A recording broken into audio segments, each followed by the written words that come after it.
Buenas, mi nombre es Dalia Gisela Romero Colmenares, estudiante de Psicología Virtual de la UDI, cuarto semestre. A continuación, vamos a desarrollar unas preguntas planteadas en el módulo de teoría de la personalidad, teniendo en cuenta los autores Sigmund Freud, Carl Jung y Alfred Adler. La primera pregunta que abordaremos es cómo se puede entender el concepto de personalidad a partir de estos tres autores.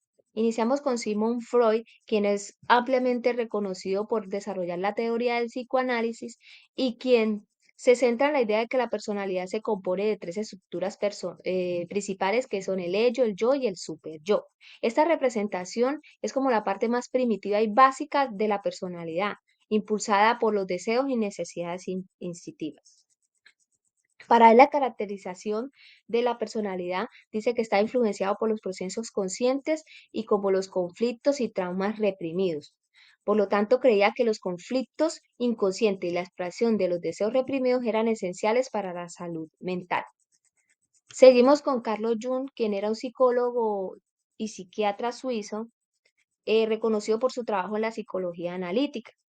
Para él centró la idea de que la personalidad se compone del yo consciente, el inconsciente personal y el inconsciente colectivo, indicando que el inconsciente colectivo contiene arquetipos universales, símbolos y patrones comunes en toda la cultura.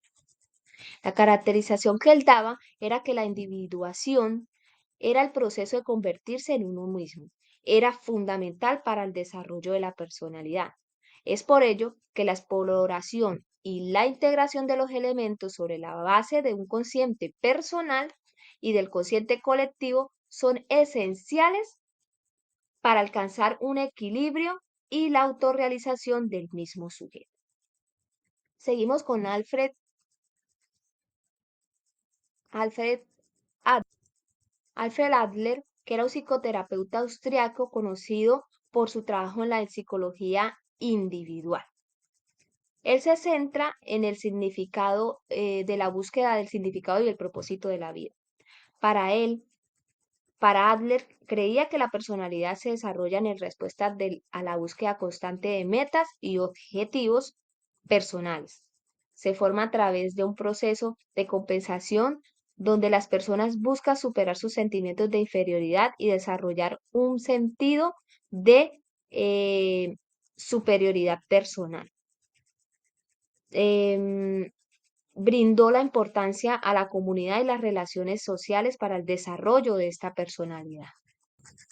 La siguiente pregunta que vamos a desarrollar es cómo plantean los autores el desarrollo de la personalidad.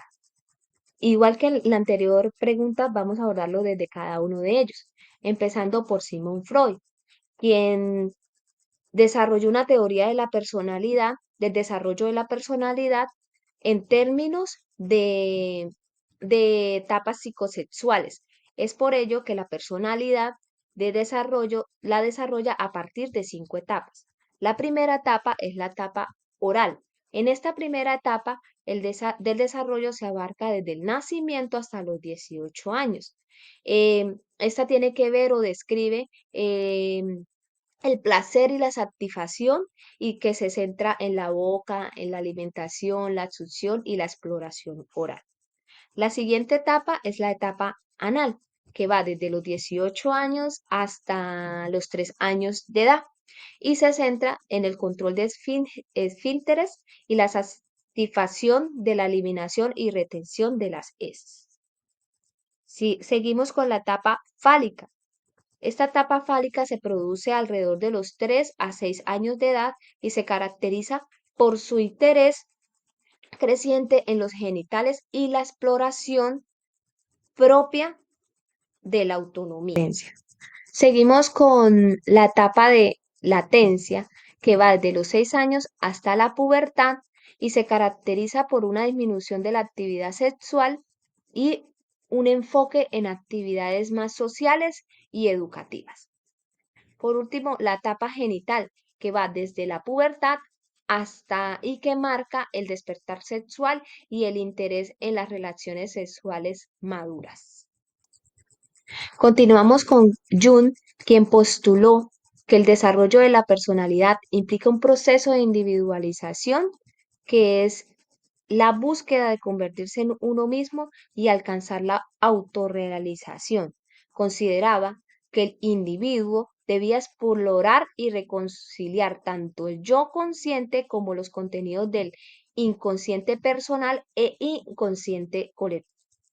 Nos hablaba sobre tres etapas importantes sobre el proceso de individuación, que es una búsqueda constante de convertirse en uno mismo en lugar de seguir patrones definidos. Por otro lado, el equilibrio de los opuestos complementarios. Para él esto era muy importante porque decía que favorecía uno sobre el otro para la integración y el equilibrio de los aspectos de la vida de una persona. También nos hablaba de arquetipos universales.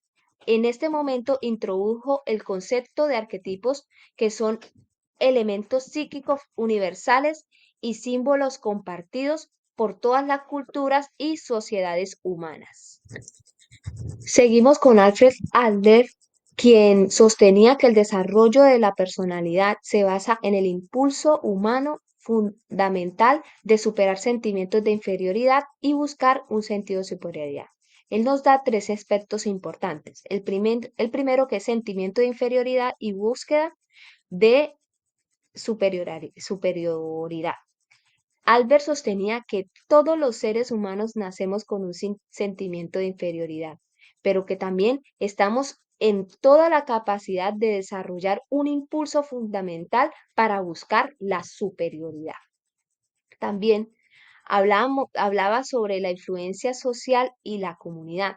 Decía que la influencia social era muy importante en el desarrollo de la personalidad, la influencia social y la comunidad porque creía que las relaciones interpersonales y la interacción con la sociedad eran cruciales para la motivación y los comportamientos del ser humano.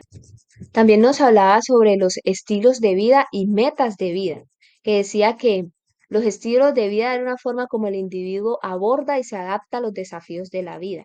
El ser humano de comprender que ese estilo de vida en una persona es esencial para comprender su personalidad dentro de la sociedad.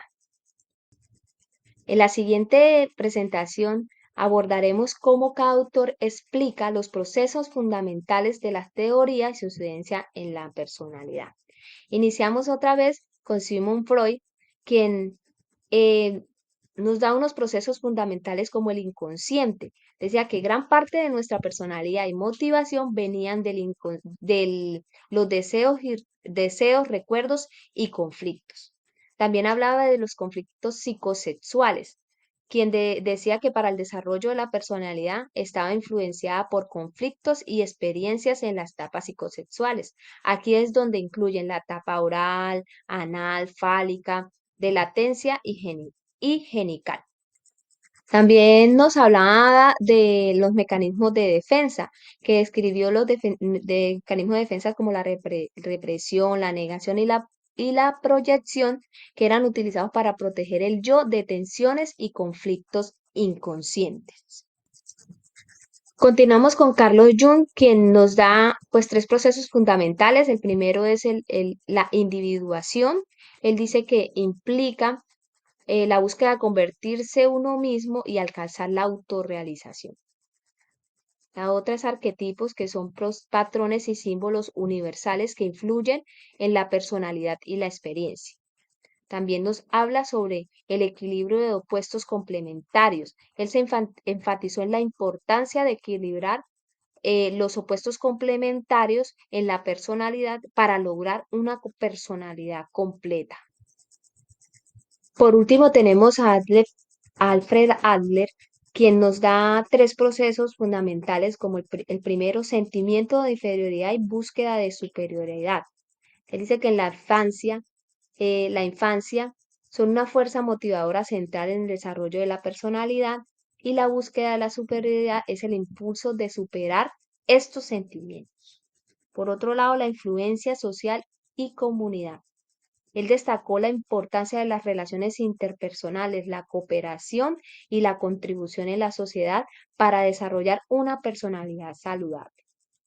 Por último, estilos de vida.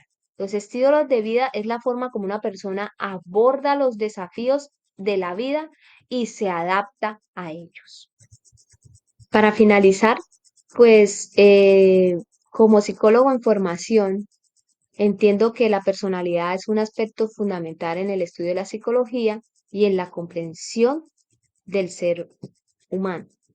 Es importante resaltar que la personalidad nos ayuda a comprender quiénes somos como individuos, ya que a través de la personalidad podemos explorar las diferencias en el comportamiento, las emociones, las condiciones y las interacciones sociales con las demás personas. Junto a ello, quiero resaltar que la personalidad desempeña un papel importante en el bienestar del psicólogo y la salud mental. Por ello, que diferentes rasgos de la personalidad pueden influir en la forma en que las personas manejan el estrés, afrontar los desafíos y se relacionan con los demás. Esto con la intención de llegar a comprender la personalidad en un individuo y poder ofrecer pues un tratamiento efectivo en la terapia y en las diferentes situaciones del quehacer en la psicología. Es por ello que es fundamental comprender que la personalidad no solo ayuda a las personas a conocerse a sí mismas, sino también es valioso para mejorar las relaciones interpersonales. Cómo una persona puede estar dentro de una sociedad, cómo puede entender los rasgos de las personas que los rodean, cómo podemos comunicarnos de manera más efectiva, resolver conflictos y fomentar relaciones más saludables en una sociedad. Muchas gracias por su atención. Hasta luego.